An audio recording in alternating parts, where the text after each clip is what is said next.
मेरा नाम रेखा है। आज मैं आपको अपनी कहानी सुनाने वाली हूँ। मेरे पति रमेश ने अपनी ज़िंदगी में बहुत मेहनत की। वो ज़्यादा पढ़े लिखे नहीं थे, इसलिए हमेशा से मेहनत और मजदूरी का काम ही उन्हें मिला और घर चलाने के लिए उन्हें यही किया। हमारे 2 बच्चे हैं। बेटा 10 साल का है और मेरी बेटी 16 साल की है।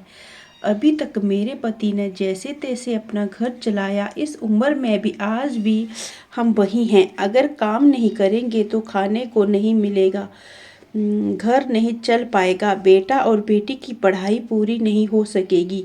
मेरे पति की अब ऐसी स्थिति नहीं है कि वो मेहनत और मजदूरी कर सके। उनसे अब यह काम नहीं होता था। अब हम क्या करेंगे, कैसे अपनी ज़िंदगी को आगे कैसे बढ़ाएं, कमाएं। मुझे मेरे पति को यही चिंता खाए रहती थी। नौकरी नहीं है तो अब क्या। फिर मुझे एक दिन बैठे यह ख्याल आया कि क्यों ना हम एक छोटा सा ढाबा खोल लें शहर के बाहर, जहाँ से वाहन और गाड़ियाँ आती जाती हैं। वहाँ टिन का छोटा सा छपरा बनाकर चाय और खाने का एक छोटा सा ढाबा खोल सकते हैं। मैंने अपने पति से यह कहा। उन्होंने कहा कि दुकान खोलने के लिए पैसे। मैंने कहा टिन का छपरा लगाना है, बस उसके लिए पैसे लगेंगे, बाकी सारा खाना बनाने का सामान हम घर से ले जा सकते हैं। थोड़े पैसे मैंने अपनी बहन से मांगे ताकि हम अपना छोटा सा ढाबा शुरू कर सकें। उनके मन में अभी भी संकोच था, वो बार बार मना कर रहे थे। लेकिन मैंने कहा हम एक बार कोशिश करते हैं और ज़्यादा कुछ नहीं लगेगा। कुछ दिनों तक मनाने के बाद वो मान गए और हमने एक छोटा सा ढाबा शुरू कर दिया। पहले दिन मैं और मेरे पति वहाँ अपने ढाबे पर बैठे थे, लेकिन कुछ खास लोग नहीं आए। ढाबा छोटा और ऊपर से भी खाने वाले पहले ही अपने ढाबे फिक्स किए होते थे कि उन्हें कहाँ रुकना है और कहाँ खाना खाना है। हमारा पहला दिन निराश भरा था। कुछ दिन ऐसे ही गए, कोई इक्का दुक्का लोग चाय पीने रुका करते थे, लेकिन इतना नहीं होता था कि हम उससे अपना घर चला सके। मेरे पति फिर से किसी काम की तलाश में लग गए। उन्हें एक काम मिल गया जहाँ पैसे कम थे लेकिन मजदूरी भी कम थी। उन्होंने वो कर लिया, लेकिन मैंने ढाबे पर जाना नहीं छोड़ा। आज मैं अपने बेटे और बेटी के साथ वहाँ जाने लगी। हमने हिम्मत नहीं हारी। धीरे धीरे कुछ लोग हमारे यहाँ आने लगे। 1 महीने में ग्राहक और भी ज़्यादा आने लगे। कोशिश करते करते अब हमारे यहाँ रुकने लगे थे। उन्हें घर जैसा खाना मिल रहा था, इसलिए हमारा छोटा सा ढाबा चल निकला। मेरे पति जितना कमाते उससे ज़्यादा अब ढाबे से कमाई होने लगी।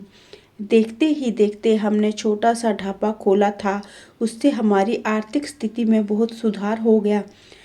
जो कर्जा लिया था वो भी उतर गया। हमें अब एक नई उम्मीद मिल गई कि सब कुछ अच्छा चल रहा था। ढाबे को खोले 6 महीने हो गए थे। हमारे चेहरों पर रंगत आ गई थी। लेकिन फिर ऐसा हुआ कुछ जिसके बारे में मैंने सोचा भी नहीं था। एक दिन घर से जब हम ढाबे के लिए जा रहे थे, तब मेरे पति कहते हैं ढाबा आज से बंद, कोई भी वहाँ नहीं जाएगा। यह कहते वक्त वो बड़े गुस्से में थे। ऐसा गुस्सा मैंने उनके चेहरे पर आज तक नहीं देखा। और मैंने बोला क्या हुआ, क्या बोल रहे हो, इतना अच्छा हमारा ढाबा चल रहा है, आपको क्या हो गया है। आज वो बोले मैंने कहा ना कोई भी वहाँ नहीं जाएगा, ना तू ना तेरी बेटी। मैंने बोला आप शांत हो जाइए, आपकी तबीयत ठीक नहीं है, आप आराम करें, हम लोग इस बारे में बात करते हैं। वो और ज़्यादा गुस्सा हो गए। कहा कि कोई बात नहीं होगी, मैं जितना कमाता हूँ उतने से घर चलेगा, तू अब वहाँ नहीं जाएगी। मेरे पति का ऐसा रूप मैंने पहले नहीं देखा था। उस दिन मैं ढाबे पर नहीं गई, लेकिन वो शाम को आए तो भी उनका मुंह उतरा हुआ था। मैं सही समय देखकर उनसे पूछा क्या हुआ, आपको ऐसा क्यों बोल रहे हो।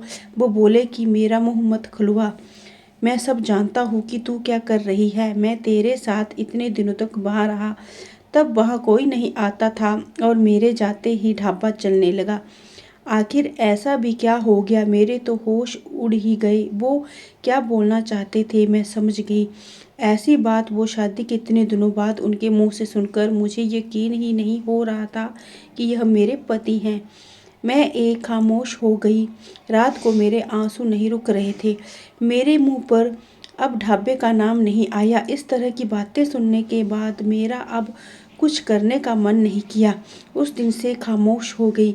अब कुछ करने को कहने को बचा भी नहीं था। मैंने सोचा कि उनको कोई सफाई नहीं दूंगी, वो अपना काम करते रहें, लेकिन उनकी कमाई कम थी, उससे अच्छे से गुजारा नहीं हो पाता था। कुछ ही दिनों में जो पैसा जमा किया था वो ख़त्म हो गया।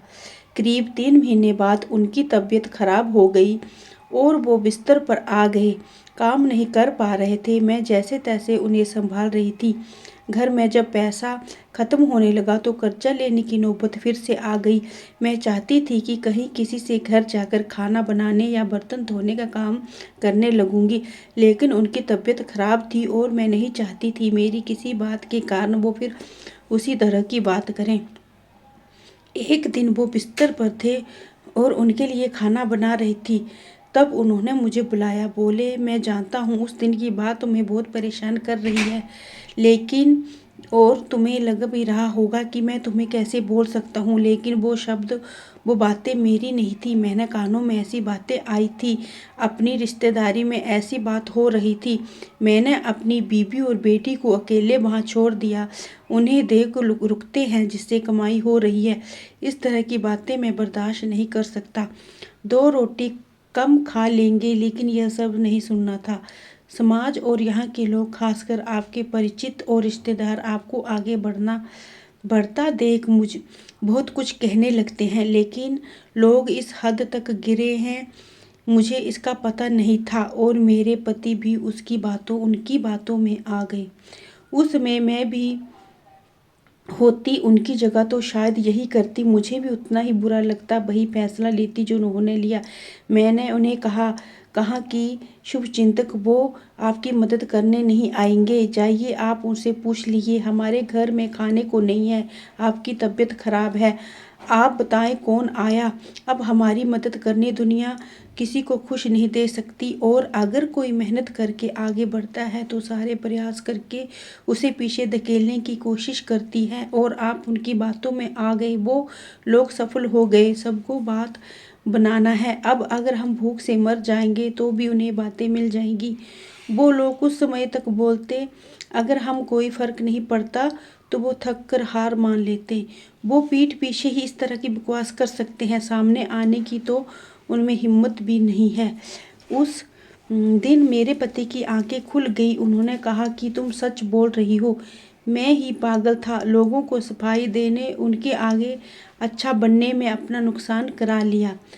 जब हम गलत नहीं हैं तो हमें सफाई क्यों देना, क्यों डरना। मुझे माफ़ कर दो, हम नहीं, उन्हें बदलना होगी अपनी सोच। अगर नहीं बदले तो हमें क्या कर्ज करते रहना चाहिए। क्या अब हम फिर से कुछ कर सकते हैं? मैंने कहा, कुछ देरी नहीं होती है, हम अब भी कर सकते हैं। मेरे पति बोले, मैं भी तुम्हारा साथ दूंगा अगर तुम चाहो। मैंने हाँ कहा और फिर एक बार कोशिश की। थोड़ी मुश्किल हुई, लेकिन फिर धीरे धीरे गाड़ी पटरी पर आने लगी। आपको हमारी यह कहानी कैसे लगी, हमें कमेंट कर ज़रूर बताएं। इसी तरह की अच्छी कहानियाँ आप सुन पढ़ सकते हैं। अगर आपको हमारी वीडियो पसंद आई हो तो हमारी वीडियो को लाइक करना, चैनल को सब्सक्राइब करना, ताकि हमारी आने वाली हर वीडियो की नोटिफिकेशन आपको मिलती रहे। स्वस्थ रहिए, मस्त रहिए। मिलते हैं अपनी अगली वीडियो में, तब तक के लिए धन्यवाद दोस्तों। जय हिंद, जय भारत।